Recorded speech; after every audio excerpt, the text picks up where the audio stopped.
You're listening to episode 336 of The Secular Buddhist.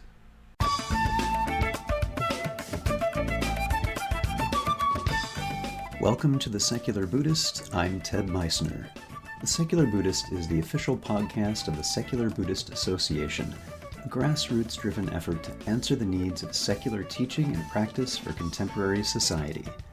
The podcast has interviews and roundtable discussions pertaining to engaged Buddhist training and practice, and the SBA website has show notes for each episode along with resource materials. Though the podcast focuses on core practice from a secular viewpoint, more traditional teachings are welcome and openly discussed. Paul Keddy joins us to speak about Darwin meets the Buddha, human nature, Buddha nature, wild nature.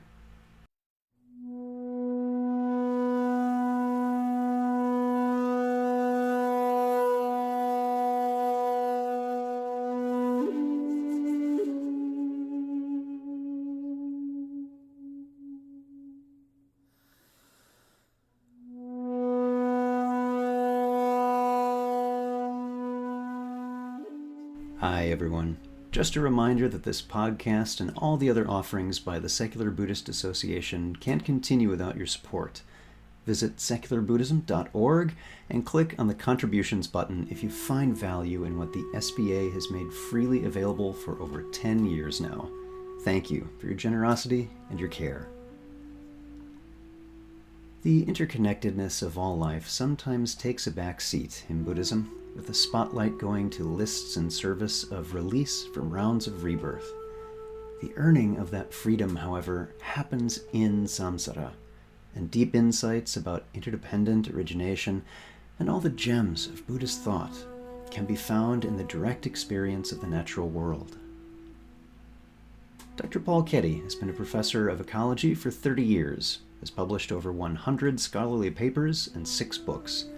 He's been designated a highly cited researcher, awarded the National Wetlands Award for Science Research by the Environmental Law Institute, and recognized by the Society of Wetland Scientists in the Lifetime Achievement Award.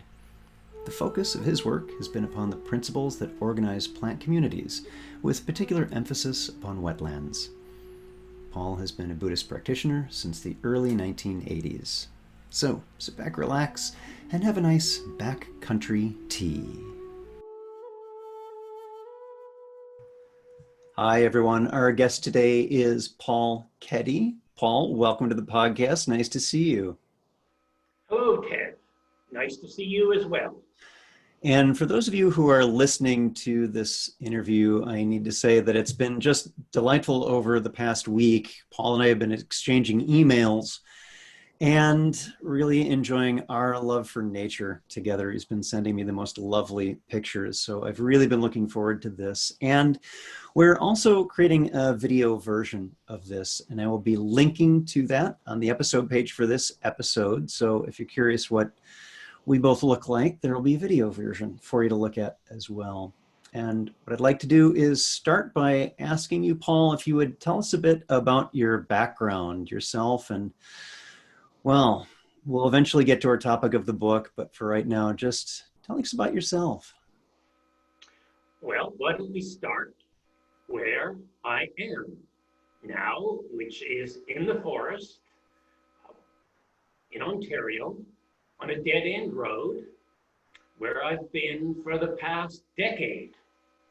So I have indeed been living in the forest. My background is I was a professor of biology for 30-some years, and I'm still doing active research and teaching, although chronic illness kind of cut my classroom career short. So I have an office in this building, and you can see the windows behind me, so we never know what's going to happen here. The forest has a life of its own. We could have an owl land behind me and hoot. We could have a tree frog. We could have nothing. I've also been a Dharma practitioner for 30-some years. And so what led to the book and us meeting one another is the sort of dual threads of being a biologist and being a Dharma practitioner. Sometimes those seem to overlap beautifully, and then other times there seems to be some contrast. And so that's why I thought, well, let's get Charles Darwin and the Buddha together on a hiking trip and give them a chance to exchange their views. Yeah, and I want to ask a bit about that. Was before this idea of, let me put this together in a book that you had, these two different areas, which are, of course, very deep interests of mine. Some of the listeners know my degrees in biology as well. That's a strong part of what has always been sustaining me, and personal nurturing and self-care is nature. And of course, the Dharma. These two areas may seem very disparate, but I'm wondering what that dawning moment for you was that, hey, these fit together. What was that? And what was that like for you to have that realization?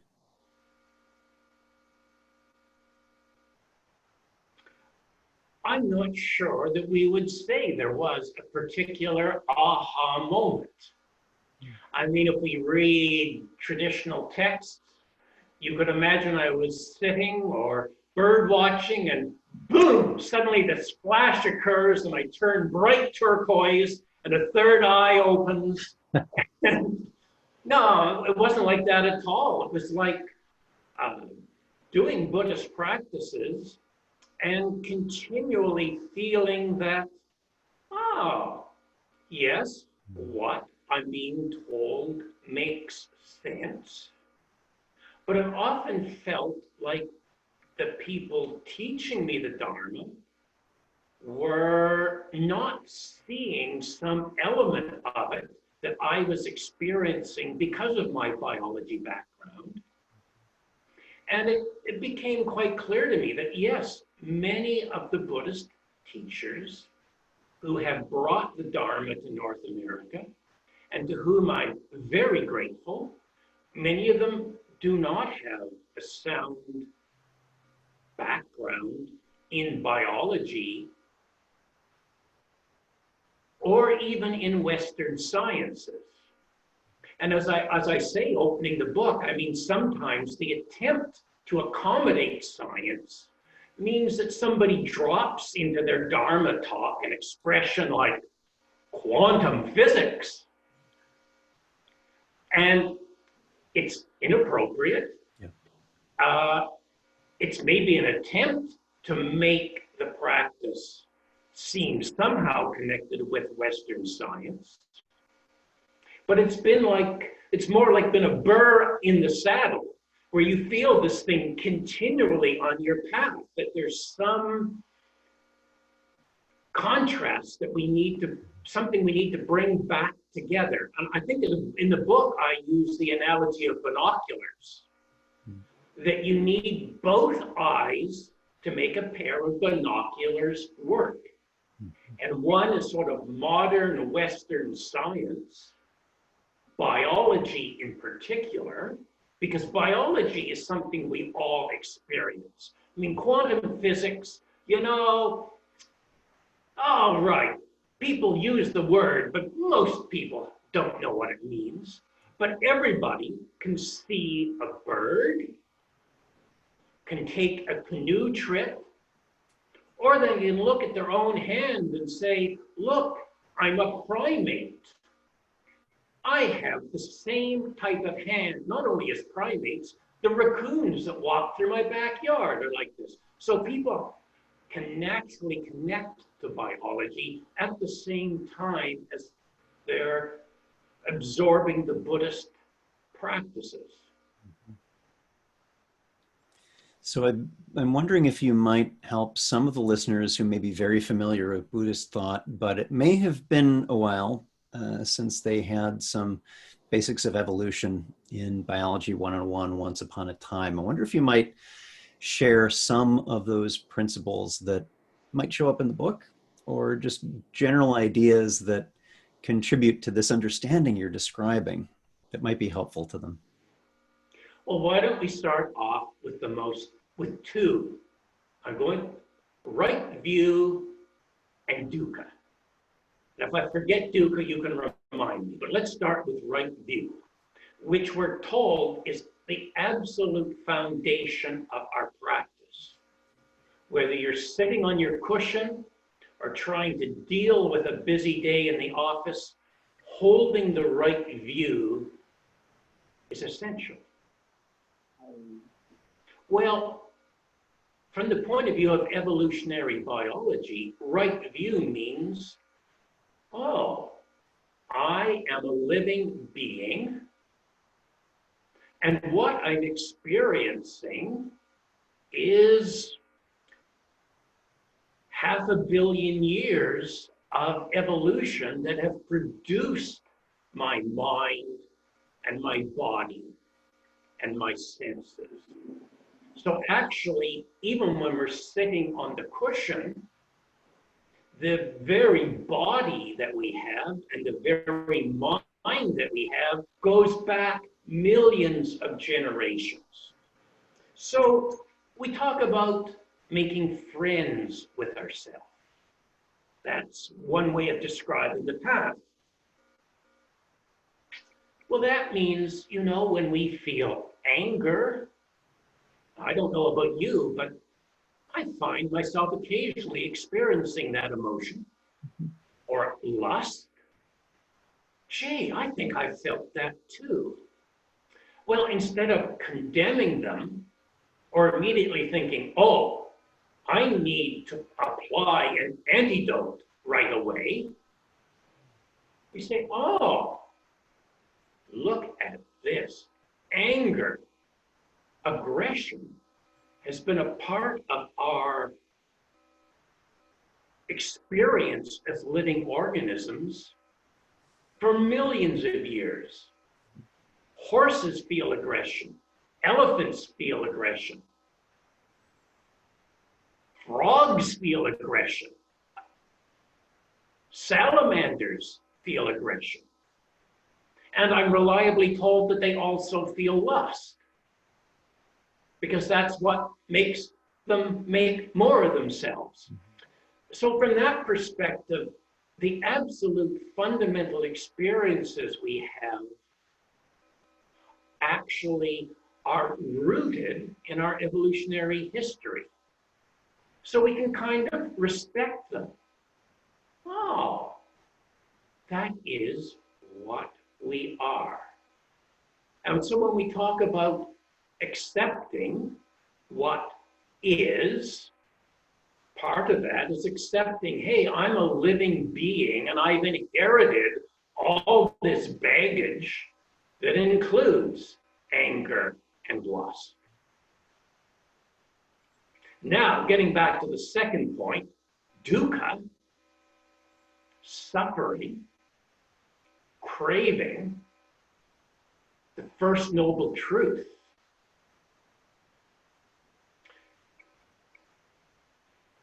Dukkha is, and the first noble truth, we could say, are like, again, one of the foundations of our practice.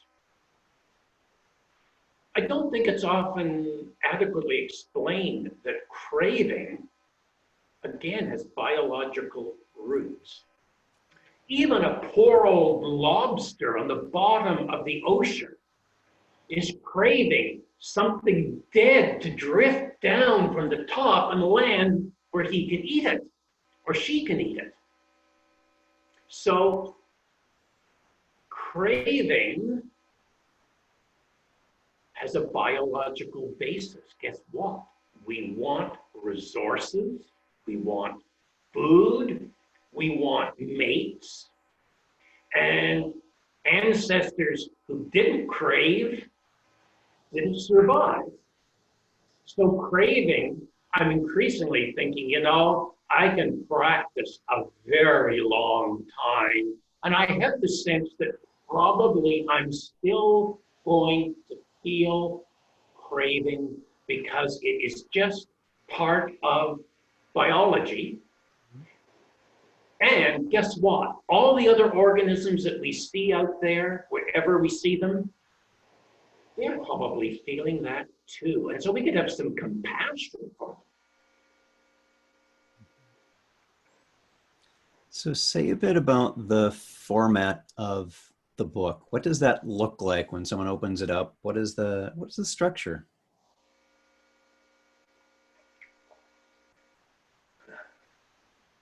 It's always a challenge to know how to tell a story well and to know when you've done it right. So sometimes when I'm working on a scientific project, and I know when it's done, I know when it's just right. This book was a little more challenging. So it starts with a little bit about me and how the book came to be. And I'm generally told that's not a good way to start a book, talking about yourself. But I didn't see any other way to begin but to just say, well, look, here I am. I've had this life of experiences, and I'm not comfortable necessarily with the way my fellow Buddhists are understanding the Dharma. So I started off writing for my fellow Buddhists, particularly those in the Shambhala community, which is sort of my community here in Ottawa. But then as I began working on it, I thought, well, you know, actually some biologists might be interested in this because, well, even biologists, even biology professors suffer and have lust and dissatisfaction. So maybe it's also an opportunity for them to think about, well, the Buddha had something to say about this. And maybe even the science we do would be better if people were aware of their darker motivations, their hunger for status, their craving for big research grants, the things that distort science. Hey, science might be better if people were a little more self-aware. So yeah, the first chapter is about how I came to do the book. So you can skip that if you're not interested in the personal side. And I don't recommend skipping that because that's actually a very good read. So if you get the book, I'd say go with that chapter. Well, then I'll add in that chapter, I mentioned my experience in Louisiana, where I worked as a endowed professor working on coastal restoration. And the idea was my job was supposed to embody how we go about protecting coastal wetlands, which you would think is a pretty straightforward exercise. Hey, come on, we know what's going wrong. Let's get out there and fix it. Well, guess what? It's not that easy. A lot of people seem to be more interested in getting grant money than in solving the problem. And other people who should be solving the problem, like filling the canals, oh, well, maybe we'll wait another 5 years. So before I know it, I realized I'm experiencing what the Buddha called samsara, that things aren't working. So I know what to do to fix the coast. I do. But nobody around me is willing to go along with it. They're all doing their own little thing. So that was in the chapter. Wow. Restoring coastal Louisiana is showing me the Buddhist teachings. Oh. Now, the next part of the book, I briefly review the Buddha's teachings, the Four Noble Truths, because not everyone knows those. And then I also have Darwin's 4 basic propositions about reality. So how natural selection works. And I thought I'd better put those in there because, as you say, some Dharma practitioners have maybe forgotten how natural selection works. And hey, some biologists have probably never seen the Four Noble Truths. So that's there next. I recommend in the introduction you skip it, but I'm a trained scientist, and so I have to put the fundamentals there just in case they're needed. Then we get to basically 10 chapters, which are 10 topics that I think Darwin and the Buddha would simply have to talk about if they were in the forest together on a hiking trip. So 10 basic topics that, yes, we do need to consider whether we're biologists or practitioners. And we might want to talk about one or two of those. So of that list of 10, these different topics that they might have an interesting conversation about, were there any that stood out for you as personal favorites that you really enjoyed going into, knowing that you may have enjoyed or struggled with some of them? Were there any that you really, really liked writing about? Well, I've already mentioned dukkha. So the biological basis of dukkha we've already discussed. So what I think the topic that struck me the most was hierarchies, social hierarchies.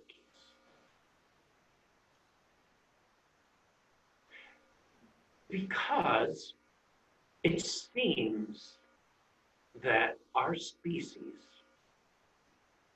continually creates hierarchies of other members of our species and puts someone at the top. Now, I review examples of this all through history. It makes sense as hunter-gatherers. You needed somebody to lead the hunting team. It seems biologically we're hardwired to organize ourselves and to look at people around us and figure out where we are in the pecking order. Now, the reason this really struck me is that, of course, in a number of Buddhist communities, including my own, this social hierarchy has become completely dysfunctional. So you have a teacher who is at the top, who next thing you know is being treated as a godlike figure. We're even being told to do practices of devotion, of visualizing the teacher and connecting ourselves to him and bowing to him, even prostrating to him. I use him because most of the hierarchies are headed by males. Yeah. Well, we're told, at least in the Tibetan tradition, hey, this is completely natural. Everybody wants to live in a theocracy. Everybody wants a teacher to tell them what to do. I think, well, gee, next thing you know, maybe you don't have the Dalai Lama at the top. You have Stalin, or Pol Pot, or Chairman Mao.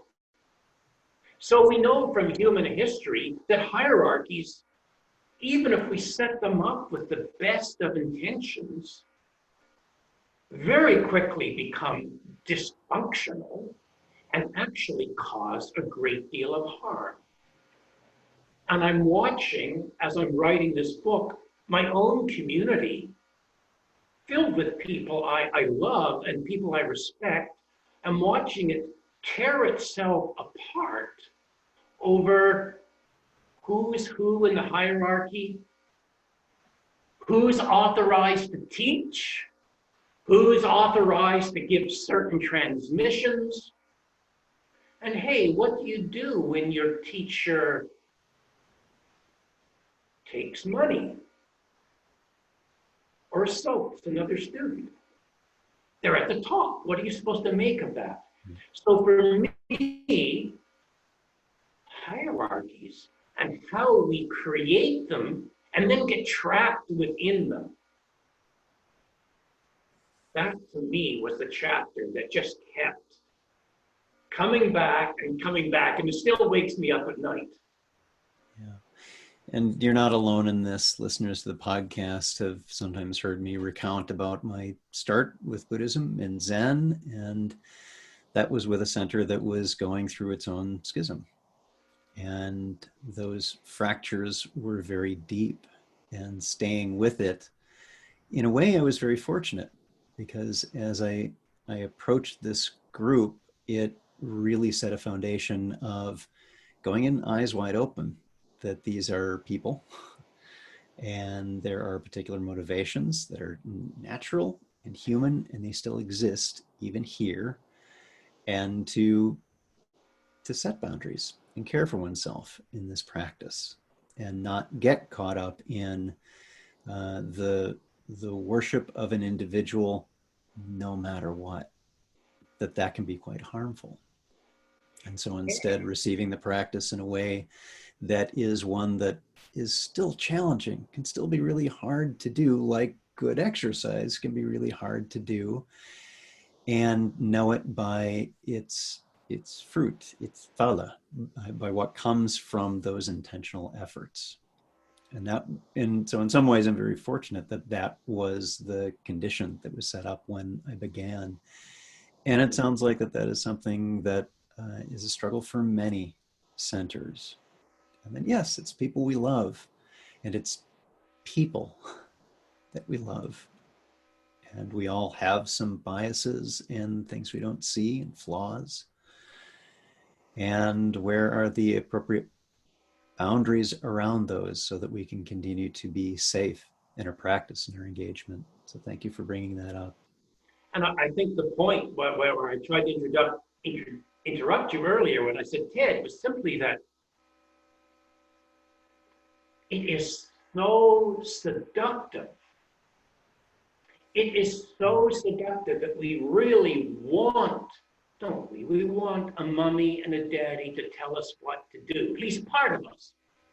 And when you think, oh, all right, the reason these devotional practices are dangerous is because they're fitting into evolutionary hard wiring that we're born with. And it's not just people. Right. All sorts of other living organisms have hierarchies. Even lobsters have the king lobster, who sees as the best territory and gets the best food and gets all the females, most of the females, many of the females, and the other losers, smaller lobsters, get their claws ripped off and drag themselves away, living on the periphery. So it's not even just mammals, it's living organisms. Oh, so what's playing out in our communities isn't just a little bit of human drama. It is deeply rooted biology. And it's interesting to hear and be able to speak with someone who has that kind of perspective, that much of what we have as a teaching that may depend on supernatural assertions for why things are a particular way that we see in the world may have naturalistic explanations, may be rooted in biology or physics, or just understanding how happenstance is, that correlation is not necessarily causation. And seeing that difference and understanding that, it's okay. I don't have to have a perfect understanding that must be from something I can't see in order for me to work with what's here right now. I sense that in some Buddhist practitioners is almost a fear of the intellect, as if understanding why hierarchies arise, or why we feel dukkha, or why visualization works or doesn't work, as the case may be, that an understanding of it somehow undermines it or insults it. And that's what can I say? I think it's a serious misunderstanding. We can appreciate the biological basis of this. It's not explaining it away. It's simply saying this is how it came to be. And I imagine if the Buddha were here with modern knowledge, he'd be drawing upon these examples in his teachings.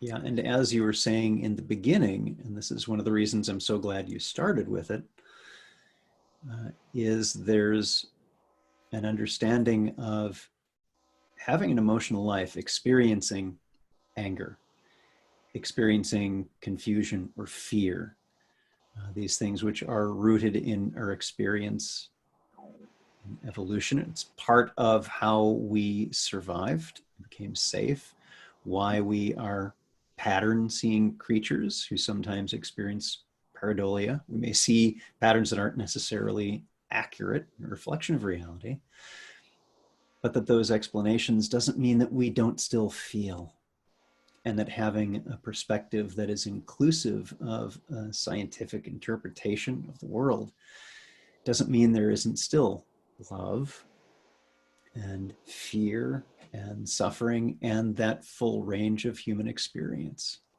That's part of us and has been for millions of years. Yes. The other topic that is woven into the book that jumps off from what you're talking about is the importance of wild nature in our day-to-day life. Increasingly, we seem to see people who are cut off from wild nature, lack familiarity with it, or maybe even threatened by it. And as a consequence, are actually suffering from this absence of abundant living stuff around them. We evolved surrounded by other living beings. I notice this, say, when I go to retreat centers filled with other Buddhists, and you're at a building that's in the forest or in the mountains, and you watch how people relate to the natural environment, or in many cases, don't relate. And you think, whoa, people have come all the way into the mountains, but there's some process going on where they're not opening up to the lodgepole pines or the Rocky Mountain jays. It's hard to put one's finger on, but it's almost like people are carrying some sort of veil around them where they don't want to open up. I think, again, it's this, what we talk about, the internal drama, our storyline, chattering away to ourselves about our own life. It might be a love affair. It might be how our mama was mean. It might be how our son doesn't phone us on Father's Day. We have multiple stories that we're talking to ourselves about. And because we're so busy talking to ourselves, we don't even notice when a tree frog calls or a Peru warbler perches in the branch next to us. I notice this when people come to visit me, and we might sit on the back deck. I like to get people to at least sit outside if we can. And there'll be a conversation. And hey, I like visitors. I do like conversation. It gets quiet out here. But if a bird calls or a raccoon walks through the yard, I expect a moment, well, let's stop our conversation and just appreciate what's going on. I've actually had experiences where people take deep offense at having their conversation interrupted to say, oh, look, there's a tree frog calling. It's like they feel diminished. Well, I would say that's the whole point of practicing in the forest, because the forest continually diminishes us. I mean, the forest doesn't care about the books I write or about our conversation. It's just there. And I can go into the forest and I might have some drama that I'm chatting away to myself about inside. The forest just, it's oblivious. Nah, there's a big oak tree. There's a trumpeter swan. There's a snake. None of them care about our internal monologue. I think that's actually a very potent teaching, that nature really doesn't care that much about your life story or mine. Yeah, I think it's interesting you mentioned experiences with folks who may be more closed off. And part of this may be through either a lack of familiarity, not having had the opportunity as you and I have to appreciate this, or any other kinds of reasons behind it. And I was contrasting that with what it is like to see that opening.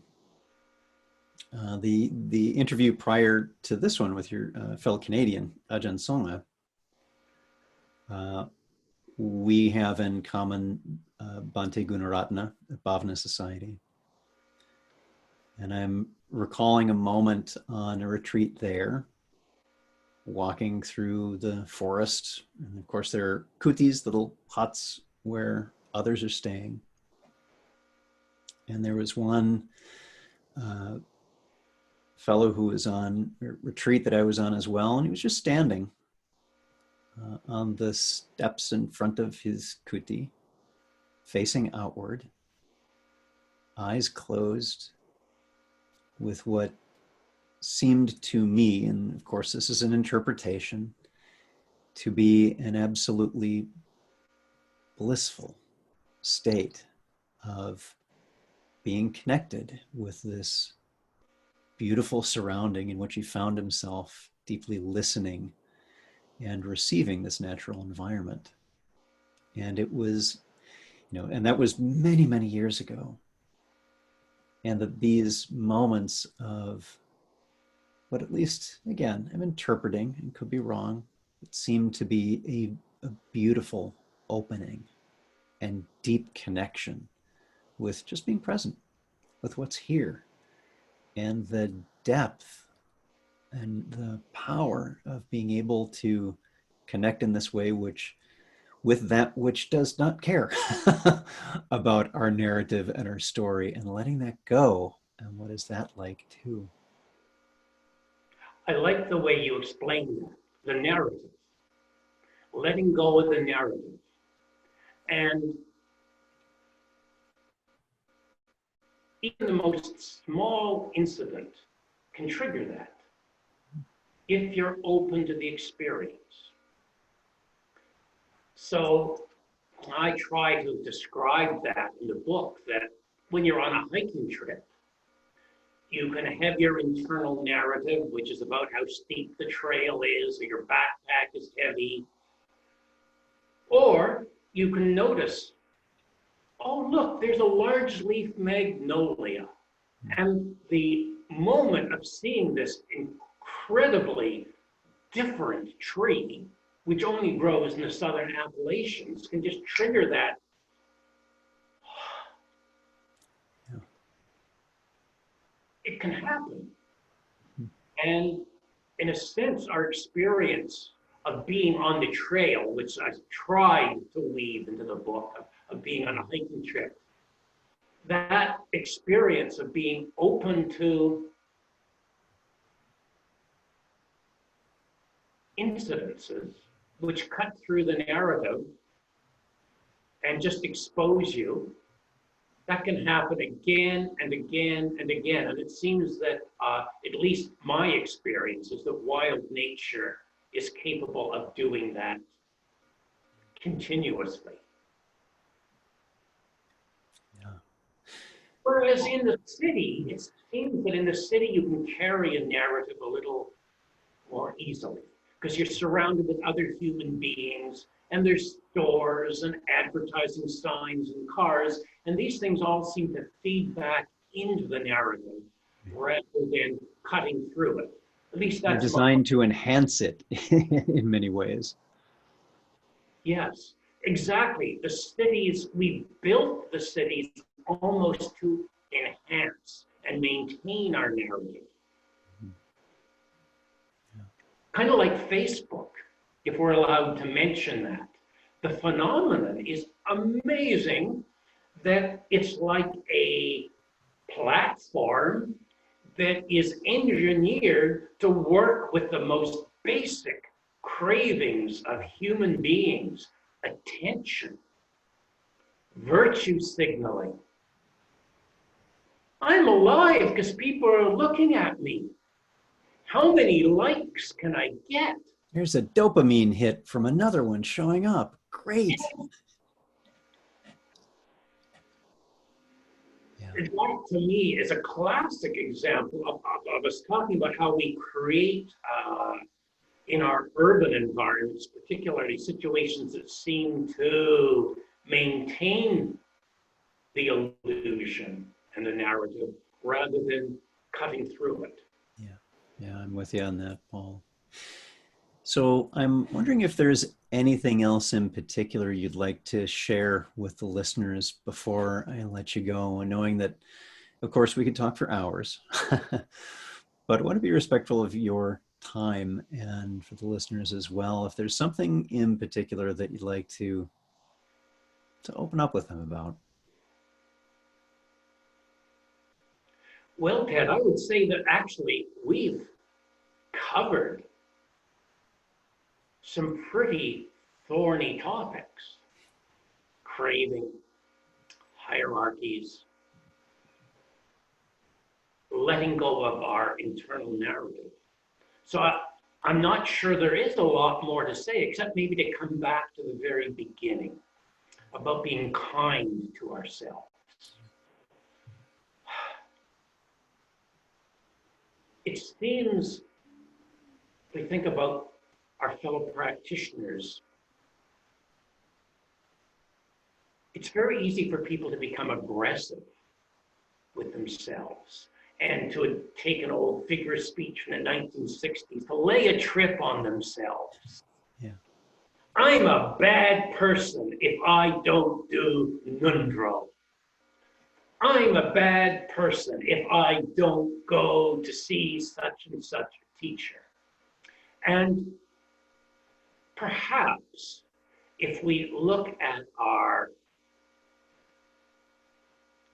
evolutionary baggage, which is in our interior, and the natural world around us, which in a sense is always delivering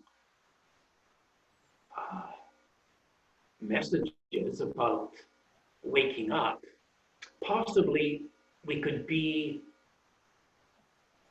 a little less goal-oriented and a little kinder to ourselves and simply appreciate being a human altogether.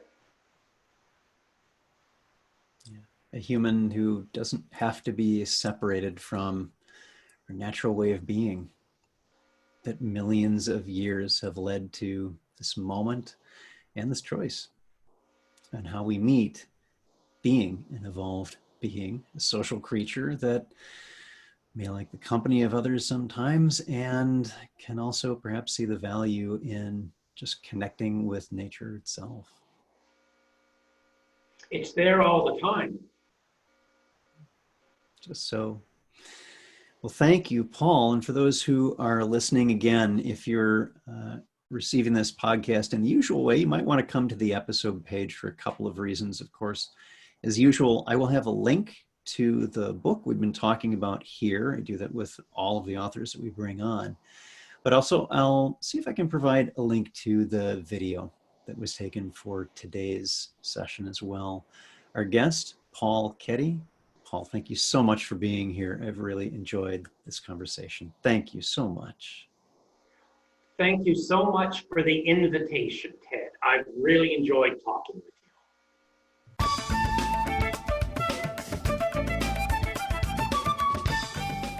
Thanks for listening.